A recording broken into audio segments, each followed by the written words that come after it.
is Late Edition News at 10 with Ann Gownley.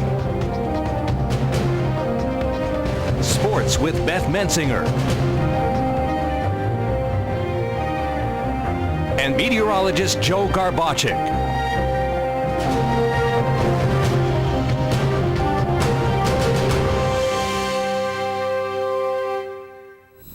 A deadly shooting in Hunlock Creek this afternoon, and it's our top story tonight. Good evening. This is WYLN's Late Edition, Greater Hazelton's only local news broadcast for Wednesday, April 23rd, 2014. I'm Ann Gownley. A father and son are dead, and 2 people are in custody after a shooting on Sunset Lake Road in Hunlock Creek around 1 p.m. Wednesday.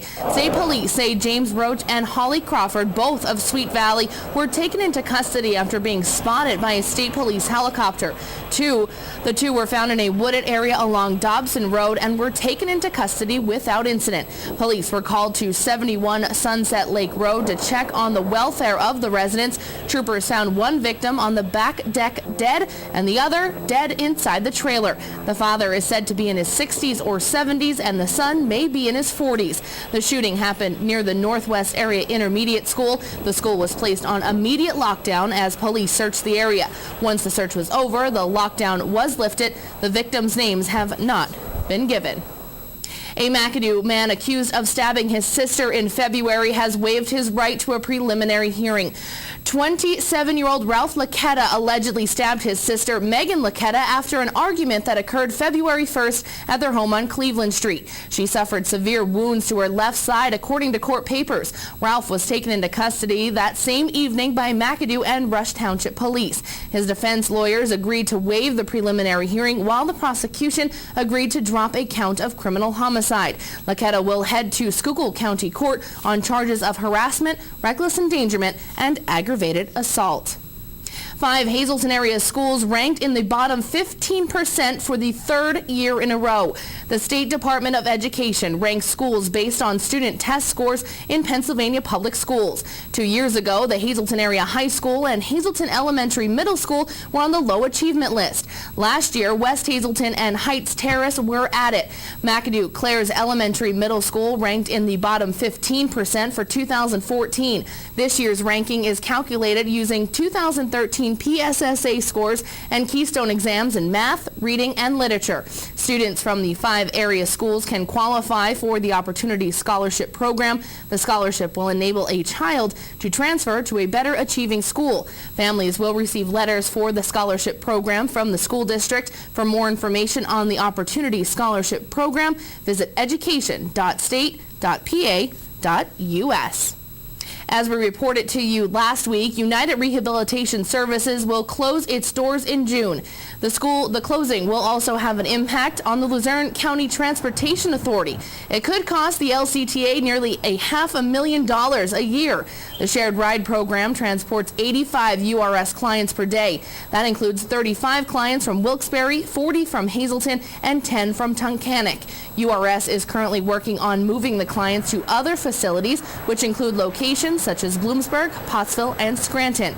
LCTA Director Stanley Strelish said that the authority would have to determine whether it could afford to offer such trips. It hopes to get full vans where the company could break even.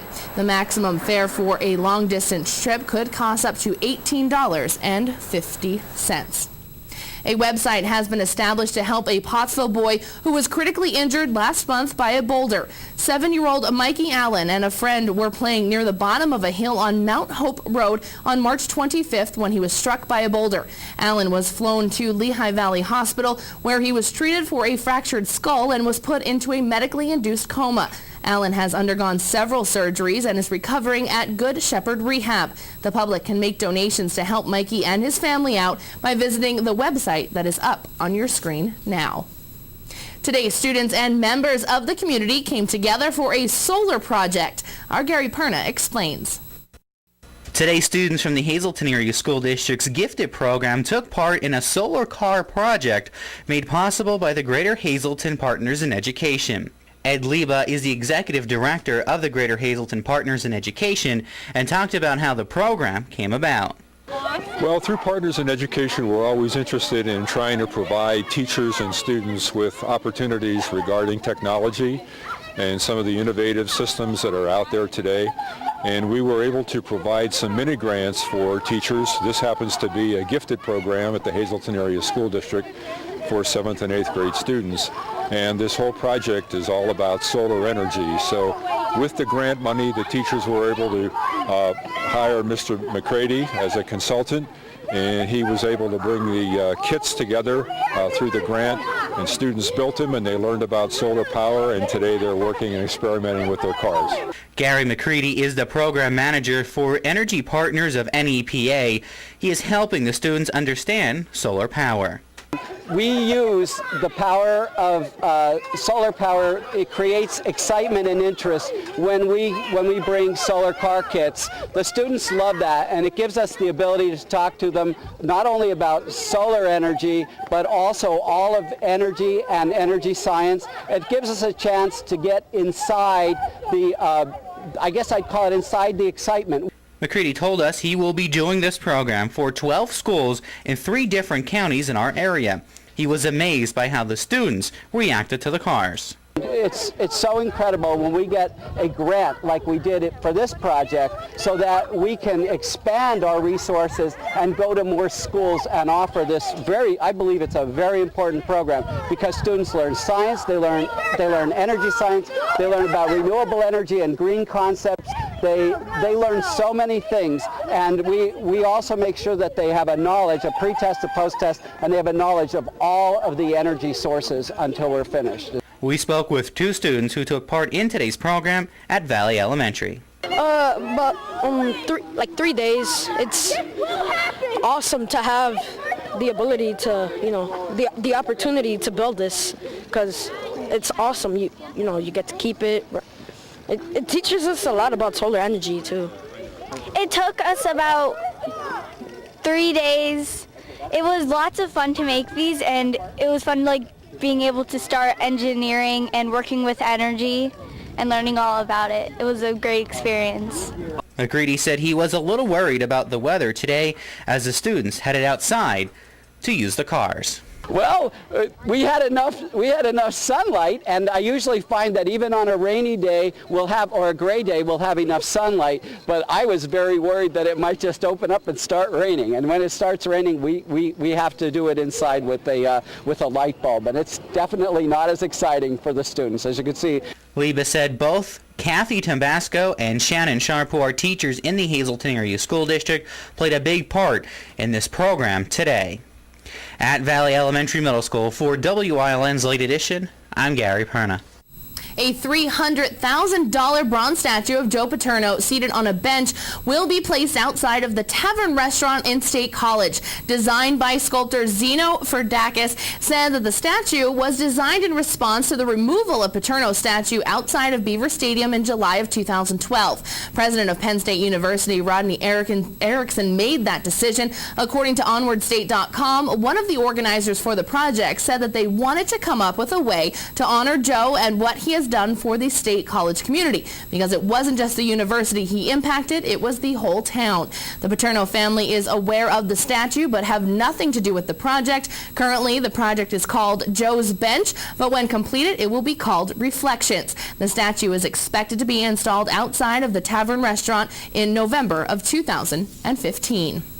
Well, the Penn State Hazleton campus administration building will be renamed at a ceremony tomorrow afternoon.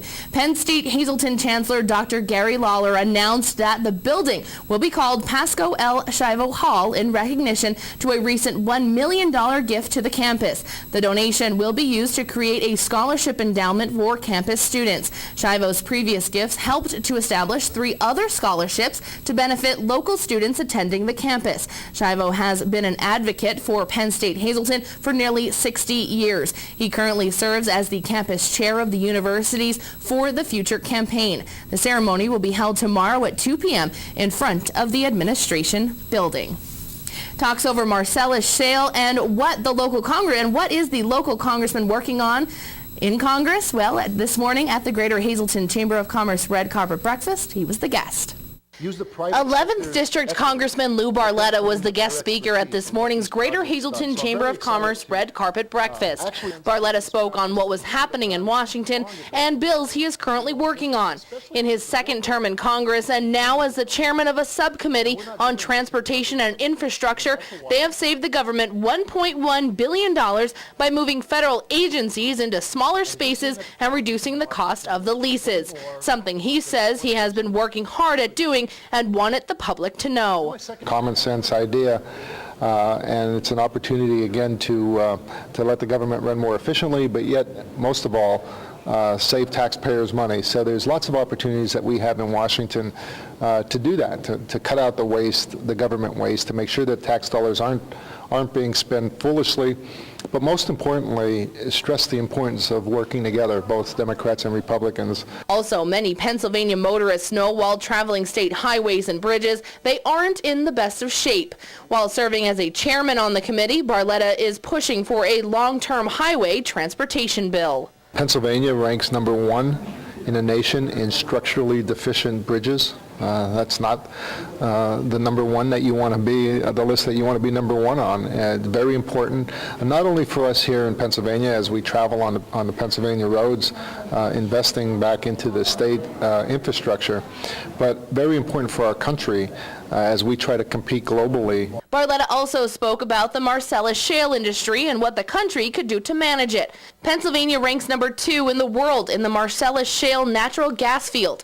Barletta says the state has an incredible opportunity to convert some of our energy sources to domestic energy products. Pennsylvania can be a leader, not only here in the United States, but around the world. So this is where we need to begin to come together on to make sure that it's not government red tape and regulations that are stopping that from happening. So the question is it fair to make them pay every tax that every other business pays and then make them pay an extra tax on top of it? And, will these companies stay here and do business, or will they find it too expensive to do business here in Pennsylvania and go to Ohio or somewhere else where they can get the natural gas? And that's the question. Congressman Barletta heads back to Washington later this week. Also at this morning's red carpet breakfast, Congressman Lou Barletta presented Chamber President Donna Palermo with a congressional record. Representative Barletta read it aloud for Chamber members this morning before beginning his presentation. Mr. Speaker, having had the pleasure to work with Ms. Palermo on many projects centered on community service and economic development, I can attest to her integrity and strong sense of community pride. Therefore, I commend Donna E. Palermo for her years of committed service to her community and the Greater Hazleton Chamber of Commerce, and I wish her continued success in the future. Palermo says she was shocked by the award and very honored that the congressman would present her with this special recognition. And the Democrats that were meeting... It was totally a surprise to me, but just so appreciative. I worked so closely with the congressman, not only as a congressman, but as he was the mayor of the city of Hazleton. We formed a great relationship, and I knew he was always somebody I could go to talk about the business issues we had here in Greater Hazleton, and he was always there as a supporter of mine. So it was a really nice gesture on his part, and I will be forever grateful to Congressman Barletta. Palermo will officially retire from the chamber on April 30th. The Rotary Club of Hazleton invited a special